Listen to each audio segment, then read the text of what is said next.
সুপ্রিয় দর্শক আসসালামু আলাইকুম, কেমন আছেন আপনারা? নিশ্চয়ই ভালো আছেন। আজকের ভিডিওতে আপনাদের সবাইকে স্বাগত জানাচ্ছি। আজকে আমি আপনাদের সাথে খুবই মূল্যবান একটা টপিক নিয়ে আলোচনা করব। যারা নবম মাসের গর্ভবতী আছেন তারা অবশ্যই এই তিনটি বিষয়ে সতর্কতা অবলম্বন করবেন, না হলে মহা বিপদে পড়বেন। চলুন বলছি সেই সতর্কতা কি। বাই দ্য ওয়ে, মূল ভিডিওতে যাওয়ার আগে একটা কথা বলি, আমি আমার চ্যানেলে pregnancy related, specially normal delivery related অনেক ইম্পর্ট্যান্ট তথ্য ভিডিও আকারে শেয়ার করে থাকি। এই তথ্যগুলো আমার পার্সোনাল এক্সপেরিয়েন্স ও আমার ডক্টরের সাজেশন থেকে নেওয়া। তাই আমার চ্যানেলটিকে যদি একবার আপনারা ভিজিট করেন তাহলে আপনারা আপনাদের প্রশ্নাতীত মনের অনেক প্রশ্নের উত্তর পেয়ে যেতে পারেন। আমন্ত্রণ জানাবো আমার চ্যানেলটিকে একবার ভিজিট করে দেখার জন্য। এবারে চলুন মূল আলোচনায় যাওয়া যাক। আমি শুরুতেই বলেছি আজকে আলোচনা করব যারা নবম মাসের গর্ভবতী আছেন তারা এই তিনটি বিষয়ে অবশ্যই সতর্কতা অবলম্বন করবেন, না হলে মহাবিপদে পড়তে হবে। এবারে বলি সতর্কতাগুলো কি। প্রেগন্যান্সিতে দীর্ঘ 9টি মাস আপনি অনেক কষ্ট করে কাটিয়ে এসেছেন, অনেক ভালো মন্দ চড়াই উতরাইয়ের মধ্য দিয়ে পার করে এসেছেন। শেষ মুহূর্তে এসে মায়েরা যে ভুল কাজটা প্রথমেই করেন সেটা হচ্ছে টেনশান করেন। নবম মাসে পড়েন বা 36 সপ্তাহে যখনই পা দেন তখনই ডেলিভারি নিয়ে একটা টেনশান কাজ করতে থাকে।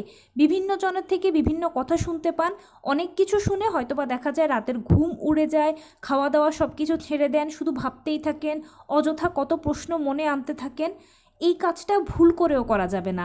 আপনি দীর্ঘ 9টি মাস যেভাবে রিল্যাক্সে কাটিয়ে এসেছেন ঠিক এখনও সেভাবে রিল্যাক্সে কাটিয়ে আসবেন। একটি মাস পার করার পরে আপনি অপেক্ষা করেছেন আরেকটি মাসের জন্য, আরেকটি মাস পার করার পরে আপনি অপেক্ষা করেছেন আরেকটি মাসের জন্য। এভাবে করে যেহেতু 9টি মাস পর্যন্ত এসেছেন, ঠিক নবম মাসে পা দেওয়ার পরে যেটা করবেন, ডেলিভারির জন্য জাস্ট অপেক্ষা করবেন, রিল্যাক্সলি অপেক্ষা করবেন, কোনো টেনশন করবেন না প্লিজ। এ সময় টেনশনটা খুবই খারাপ, কারণ কি টেনশন করলে মায়েদের প্রেশার ওঠানামা করে, আর প্রেশার যখন ওঠানামা করে তখন এই প্রেশারের কারণে গর্ভের ভেতরে অনেক বাচ্চা দেখা যায় মারা যায় অথবা ক্ষতি হয়, অথবা এমন একটা কঠিন সিচুয়েশন তৈরি হয় যে ইমার্জেন্সি সিজার করানোর প্রয়োজন হতে পারে। তাই এই টেনশনটা এই মুহূর্তে খারাপ। হ্যাঁ, আমি জানি টেনশনটা আমরা করি না, এটা পরিস্থিতির পরিপ্রেক্ষিতে চলে আসে, কিন্তু তবুও নিজেকে ধীরস্থির রেখে আপনাকে অবশ্যই এই সময়টাকে অপেক্ষা করতে হবে, সময়টাকে সময় দিতে হবে। আপনি দীর্ঘ 9টি মাস যেভাবে এনজয় করেছেন এটাকেও ঠিক সেভাবে এখন এনজয় করে নেবেন। এই জন্য আপনার যেন টেনশন কম হয় সেই কাজগুলো বেশি বেশি করবেন, ধর্মীয় কাজ বেশি বেশি করবেন। আপনি যেই ধর্মের অনুসারী হন না কেন বেশি বেশি করে ধর্মীয় কাজ করবেন। এতে দেখবেন একদিকে আপনার ধর্মীয় কাজ করা হলো, অন্যদিকে অযথা কোনো প্রশ্ন চিন্তা মনেই আসলো না। সেই সঙ্গে ভালো বই পড়তে পারেন, ভালো গান শুনতে পারেন। পরিবার পরিজনের সাথে থাকাটা এই সময়টাতে খুব জরুরি, তাই পরিবারের সাথে থাকবেন, হাসি খুশি থাকবেন। এতে দেখবেন আপনার টেনশনটা অনেক কম হবে, আপনি অনেক রিল্যাক্স থাকবেন। দ্বিতীয় যে বিষয়ে সতর্ক হবেন সেটা হচ্ছে লাস্ট চেক আপ করিয়ে নেওয়া। নবম মাসে বা 36 সপ্তাহে অবশ্যই আপনাকে সর্বশেষ চেক আপটা করিয়ে নিতে হবে। সর্বশেষ চেক আপটা করালে আপনার একটা ফাইনাল সেটেলমেন্ট আসবে যে ডেলিভারি কি নর্মালে হবে নাকি সিজারে হবে। যদি সব কিছু ঠিকঠাক থাকে তাহলে তো ইনশাল্লাহ ডেলিভারি নর্মালে হবে, আর যদি সমস্যা থাকে তাহলে সিজারের প্রয়োজন। যদি সিজারের প্রয়োজন হয় তাহলেও মন খারাপ করার কোনো কারণ নেই, উইলিংলি মেনে নেবেন। সবসময় মনে রাখবেন যে আমি যেন সুস্থ থাকি, আমার সন্তান যেন সুস্থভাবে আমার কোলে আসে, এটাই মূল উদ্দেশ্য। নর্মাল ডেলিভারি হলো না সিজার হলো সেটা কোনো বড় কথা নয়। অনেকে নর্মাল ডেলিভারি হওয়াকে খুব একটা বিশাল ক্রেডিট মনে করে আর সিজার হওয়াকে ডিসক্রেডিট মনে করে। আসলে এরা হচ্ছে বোকা, বা এই চিন্তাভাবনাগুলো একেবারেই মূর্খামি। কেন কিনা নর্মাল ডেলিভারি বলুন অথবা সিজার বলুন, দুটোই সন্তান জন্মদানের পদ্ধতি মাত্র। আপনার সন্তান যেন পৃথিবীতে সুস্থভাবে আসে সেটাই বড় কথা। নর্মালে হলো না সিজারে হলো সেটা বড় কথা নয়, সেটাকে মাথাতেও আনবেন না। তাই যদি কারো সিজারের প্রয়োজন হয় তখন সেক্ষেত্রে ডাক্তারের সাথে যোগাযোগ করে নেবেন।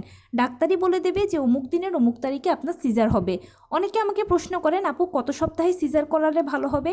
দেখুন, এক একজন মানুষের বডির স্ট্রাকচার এক এক রকম, মায়ের পজিশান, বাচ্চার পজিশান, বা মায়ের অবস্থা বাচ্চার অবস্থা এক এক রকম। তো কার কখন কোন দিন সিজার করালে ভালো হবে সেটা চেক আপের মাধ্যমে ডাক্তারই বলে দেবে। এটা নিয়ে আপনাকে এক্সট্রা টেনশন করতে হবে না। এরপরে আসুন নর্মাল ডেলিভারি কথা বলি, যেটা এই সময়টাতে ভালো ও মন্দ দুটোর মাঝামাঝিতে দাঁড়িয়ে থাকে। নর্মাল ডেলিভারিটা ভালো, এটা আমরা সবাই জানি। অনেকে কি করে এটার জন্য মরিয়া হয়ে যায়, বিশেষ করে নতুন মায়েরা। মরিয়া হয়ে তারা করে কি, যে যেহেতু নর্মাল ডেলিভারিটা ভালো, আমার যেহেতু প্রথম বাচ্চা, যেহেতু আমি নর্মাল ডেলিভারি চাই, তাহলে আমাকে কি করতে হবে, পেইন আনতে হবে, বা পেইন আনার জন্য কি করা যায় সেটা ভাবতে হবে। এটা ভাবতে ভাবতে আপনি বিভিন্ন কিছু খোঁজ করতে থাকেন পেইনের জন্য বা পেইনের ব্যাপারে। অনেক কিছু শোনেন, অনেক কিছু জানেন, অনেকে অনেক টিপস টোটকা আপনাকে দেবে যে এটা করেন পেইন আসবে, ওইটা করলে আধা ঘন্টায় পেইন এসে যাবে। আমি ওইটা করেছিলাম আর আমার 2 দিনের ভেতর ডেলিভারি হয়েছে, আমার পেইন এসেছিল। এখন এসব শুনে অনেকে স্কিপ করে, আবার অনেকে ভাবে যে না, আমি কাজটা যদি করে দেখি সমস্যা কি, অমুক তো উপকৃত হয়েছেই। এই যে ভাবনাটা ভাবলেন, আপনি কি জানেন যে আসলে এটা আপনার উপরে ফলপ্রসূ হবে কি না, নাকি আপনাকে ক্ষতি করবে? দেখুন, সব রোগের জন্য কিন্তু একটা ওষুধ নয়, আর যে কোনো কাজেরই একাধিক পদ্ধতি রয়েছে। কিছু পদ্ধতি কাউকে স্যুট করে, কিছু পদ্ধতি আছে কারোর উপরে ক্ষতিকর প্রভাব ফেলে। সেটা অ্যাপ্লাই করা ছাড়া কিন্তু বোঝা যায় না। তাই এটা হচ্ছে খুব সেন্সিটিভ একটা মুহূর্ত, নবম মাসটা। এ সময় কোনো কিছু আপনাকে এক্সপেরিমেন্ট করার প্রয়োজন নেই। নর্মাল ডেলিভারি হচ্ছে একটা প্রাকৃতিক পদ্ধতি। এখানে জোর করে ডাক্তার দিয়ে ওষুধ খেয়ে টানা হেঁচড়া করে কোনো মতেই কিছু হবে না বা সম্ভব নয়। সম্পূর্ণ প্রাকৃতিকভাবে প্রথম থেকে শেষ পর্যন্ত প্রতিটি ধাপ শুরু হয়ে প্রতিটি ধাপই শেষ হবে। তাই আপনাকে উপরওয়ালার উপরে ভরসা করে আপনাকে অপেক্ষা করতে হবে, সময় দিতে হবে, সময় নিতে হবে। আর মনে রাখবেন, ভালোর ক্রেডিটটা সবাই নেবে, কিন্তু মন্দের দায়টা কেউ নেবে না। যার কথা শুনে আপনি কাজটা করলেন, এতে যদি ভালো হয় তাহলে তো সে ফুল ক্রেডিটটা নেবে বা আপনারও ভালো লাগবে। কিন্তু যদি মন্দ হয়, আপনি যদি তাকে গিয়ে বলেন যে আপনার দ্বারা আমার ক্ষতি হয়েছে, তিনি কি এ দায়ভারটা নেবেন? কোনো দিনও নেবেন না। উল্টে আপনার উপরে দোষ চাপিয়ে বলবে যে আপনি না মা, আপনি সন্তানের ভালোর কথা কেন চিন্তা করলেন না, আমার কথা কেন শুনলেন? আমি কি আপনাকে মাথার দিব্যি দিয়েছিলাম যে আমার কথা শুনতেই হবে? আপনি কেন শুনেছেন? আপনি এত বোকা কেন? কি করবেন তখন? যদি কোনো ক্ষতি হয়ে যায় তাহলে কি সেই ক্ষতির কোনো পূরণ আছে? সারা জীবন নিজের কাছে নিজে অপরাধী থাকবেন, অনুশোচনায় ভুগবেন, আয়নায় নিজেকে নিজে মুখও দেখাতে পারবেন না। তাই এই পরিস্থিতি যেন তৈরি না হয়, সেই জন্য অবশ্যই এই ব্যাপারটাতে সচেতন হবেন। উপরওয়ালার উপরে ভরসা করে অপেক্ষা করবেন, সময় দেবেন, সময় নেবেন। আমি বলে এসেছি এ কথাটা, তাই আবারও বলছি যে এটা হলো একটা প্রাকৃতিক পদ্ধতি, এটা সব কিছু প্রাকৃতিকভাবেই হবে। আপনাকে এটার জন্য বাড়তি কিছুই করতে হবে না, কোনো টেনশন নিতে হবে না। শুধু আপনি একটাই প্রিপারেশান নেবেন অথবা একটাই কাজ করবেন, সেটা হচ্ছে নিয়মিত হাঁটাচলা করবেন, টুকটাক কায়িক শ্রম করবেন, লো কমেট ব্যবহার করবেন, আর পুষ্টিকর খাবার খাবেন। নিয়মিত 12 থেকে 14 গ্লাস পানি পান করবেন। ডাক্তারের দেওয়া আয়রন, ভিটামিন, ক্যালসিয়াম ওষুধগুলো নিয়মিত সেবন করবেন। দ্যাটস ইট, আপনার কাজ হচ্ছে এতটুকু। এভাবে যদি চলতে পারেন, করতে পারেন, তাহলে ইনশাল্লাহ দেখবেন আপনাকে অন্য কোনো টিপস টোটকা অ্যাপ্লাই করা লাগবে না। কারণ যেহেতু পদ্ধতিটা প্রাকৃতিক, আপনি প্রস্তুতিও নিয়েছেন প্রাকৃতিকভাবে, সেই জন্য ন্যাচারালি আপনার বডি সব কিছু স্যুট করে নেবে এবং সময় মতো জরায়ুর মুখ খুলবে, সময় মতো পেইন আসবে। এটা নিয়ে কোনো আপনাকে টেনশন করা লাগবে না। এবারে বলি নর্মাল ডেলিভারি প্রক্রিয়া শুরু হওয়ার পরে। অনেকে খুব বেশি এক্সাইটেড হয়ে যায় যখন নর্মাল ডেলিভারি প্রক্রিয়া শুরু হয়ে যায় দেখে। এক্সাইটমেন্টের কোনো প্রয়োজন নেই। আপনি যেমন এখন একেবারে অ্যাজ ইউজুয়াল আছেন, সাধারণ আছেন, ঠিক এরকমই থাকবেন। একটার পর একটা প্রক্রিয়া যখন শুরু হবে, যখন শেষ হবে, সেটাকে দেখবেন, বুঝবেন, বোঝার চেষ্টা করবেন এবং যত দ্রুত সম্ভব হসপিটালে চলে যাবেন। হসপিটালে চলে যাওয়ার পরে ডাক্তারের অবজারভেশনে থাকবেন প্রথম থেকে শেষ পর্যন্ত। এতে আপনাকে আর কিছুই করতে হবে না, টেনশনও নিতে হবে না, সব কিছু ডাক্তাররাই করবে। আপনি অনেক বেশি রিল্যাক্স থাকবেন। বর্তমান সময়ে হয় কি, আমরা অনেকে একা থাকি। যেমন হয়তো আপনারা হাজব্যান্ড ওয়াইফ বাসায় আছেন, অন্য কেউ নেই। যদি নবম মাসের গর্ভবতী হয়ে থাকেন বা 36 সপ্তাহে পড়ে থাকেন, তাহলে অবশ্যই আপনাকে এ সময় যাদেরকে নিয়ে আপনি হসপিটালে যাবেন বা ডেলিভারির সময় যারা আপনাকে হেল্প করতে পারবে, এই ধরনের লোকজন বা আত্মীয় স্বজনকে নিয়ে অবশ্যই প্রস্তুতি গ্রহণ করে থাকবেন। কারণ কি, নবম মাসটা হচ্ছে ডেলিভারির সময়। নবম মাসের শুরুতেও ডেলিভারি হতে পারে, মাঝামাঝিতেও হতে পারে, শেষেও হতে পারে। এখানে নির্দিষ্ট কোনো ধরাবাঁধার সময় নেই। সেই জন্য আপনি যদি পাশে কাউকে রাখেন বা আপনাকে হেল্প করার মতো যদি কেউ থাকে, তাহলে ডেলিভারি প্রক্রিয়াটা শুরু হয়ে গেলে অতি দ্রুত হসপিটালে চলে যেতে পারবেন। আপনারা টেনশন হবে না। আর অবশ্যই হসপিটাল ব্যাগটা গুছিয়ে রাখবেন এবং শারীরিক, মানসিক, আর্থিক তিনভাবেই প্রস্তুতি নিয়ে রাখবেন। নবম মাসে মানসিক প্রস্তুতিটা হচ্ছে সবচেয়ে বেশি ইম্পর্ট্যান্ট ডেলিভারির জন্য। মানসিকভাবে যত শক্ত থাকতে পারবেন, ততই দেখবেন যে ডেলিভারিটা অনেক বেশি সহজ ও স্মুথ হবে।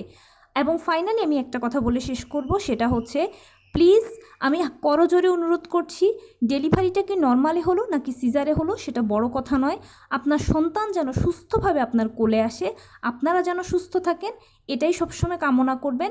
নর্মাল ডেলিভারি বা সিজার এগুলো কোনো বিষয় না, এগুলো জাস্ট সন্তান জন্মদানের পদ্ধতি মাত্র। আরও একটা কথা বলতে চাই, ডেলিভারি ক্ষেত্রে অনেকে একটু জোরাজুরি করেন, মাঝে মাঝেই দেখা যায় যে না নর্মাল ডেলিভারি হতেই হবে, কেন হবে না। ডেলিভারি একটা সেন্সিটিভ ইস্যু, এখানে আপনি আমাদের চেয়ে ডাক্তার হচ্ছে সবথেকে বেশি অভিজ্ঞ, তাই সবসময় ডাক্তারের সাজেশনটাকেই মেনে নিলে আপনার জন্য ভালো হবে। অবশ্যই আপনার যে ওপিনিয়ন আছে সেটা ডাক্তারের সাথে শেয়ার করবেন, ডাক্তার অবশ্যই আপনাকে কোনো ভালো একটা ব্যাখ্যা দেবে, এরপরে আপনি সিদ্ধান্ত নিতে পারবেন। তবে ডেলিভারি যেহেতু একটা সেন্সিটিভ ইস্যু, এখানে যেহেতু দুটো মানুষের জীবনের প্রশ্ন, তাই এখানে বিশেষজ্ঞ ডাক্তারের উপর নির্ভর করলে আপনি সবথেকে বেশি উপকৃত হবেন। তো এই ছিল আজকের ভিডিও, কেমন লাগলো বলুন। যদি ভালো লেগে থাকে ও হেল্পফুল হয়ে থাকে তাহলে প্লিজ লাইক কমেন্ট শেয়ার করতে একদম ভুলবেন না, আর সেই সাথে আমার চ্যানেলটিকে সাবস্ক্রাইব করার বিনীত অনুরোধ রইল। পাশে থাকা বেল আইকনটি ক্লিক করে দেবেন যেন আমি ভিডিও আপলোড করার সাথে সাথে আপনারা নোটিফিকেশান পেয়ে যান। যদি কোনো প্রশ্ন থাকে কমেন্টসে জানাবেন, আমি রিপ্লাই দেব। প্লাস যদি কোনো পরামর্শ থাকে যে কোন বিষয়ের উপরে ভিডিও বানালে আপনারা উপকৃত হবেন সেটাও জানাবেন, আমি আপনাদের পছন্দের সর্বোচ্চ প্রায়োরিটি দেব। ভালো থাকবেন, সুস্থ থাকবেন। আসসালামু আলাইকুম।